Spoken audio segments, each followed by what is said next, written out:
Hello back and welcome to day number 201.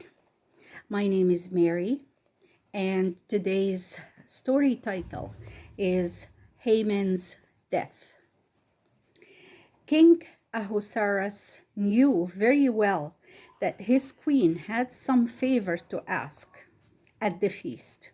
He said to her, "What do you wish, Queen Esther?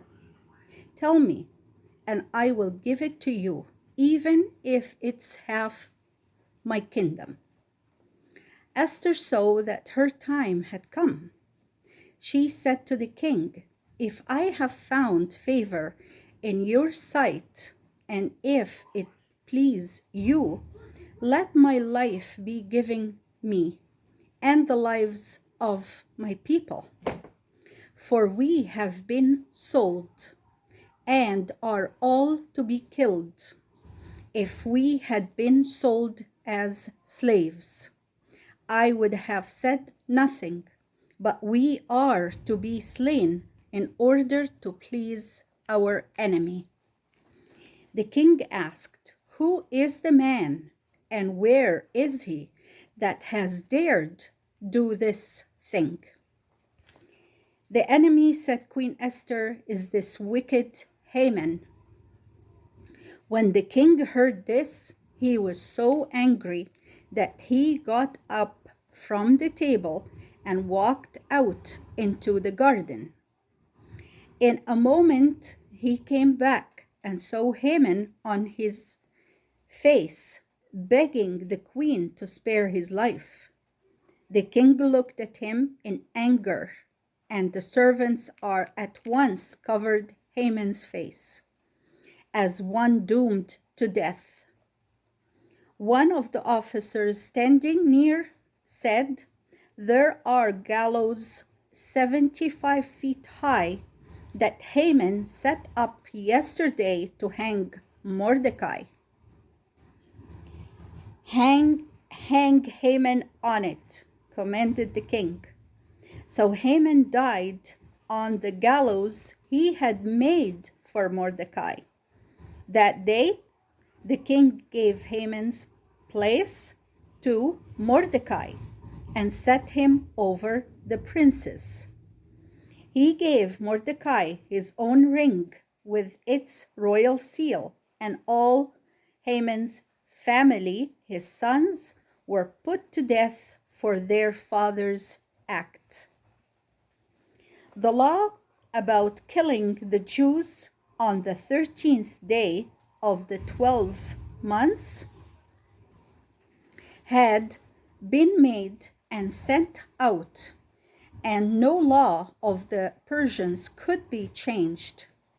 But though this law could not be taken back, another law was made that the Jews could defend themselves against any who tried to harm them. And now I will share with you a picture. It says, "Esther said Haman is her enemy." And this is the picture here. She's pointing out at Haman in front of her husband, the king, Ahasuerus.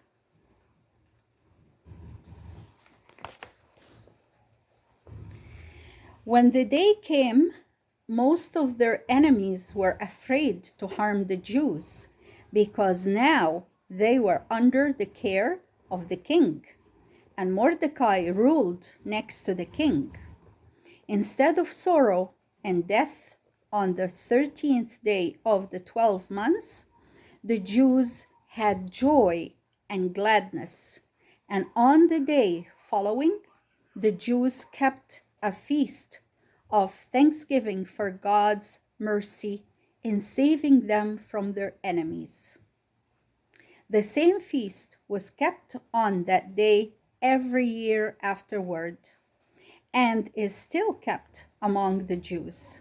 It's called the Feast of Purim. When the story of Esther, the beautiful queen, is read by all the Jewish people. And that was the word of the Lord. Now we come to our discussion questions. Number 1. How did the king feel when he discovered what Haman had done? How did the king feel when he discovered what Haman had done? Number 2. How did he punish Haman? How did he punish Haman? Who had Haman wanted to do that to? That was the second part of the second questions. It says, who had Haman wanted to do that to? Number 3, what did the king do for Mordecai? What did the king do for Mordecai? Number 4, what happened to the law Haman had made? What happened to the law Haman had made? And with this last question, we come also to the end of our story number 201.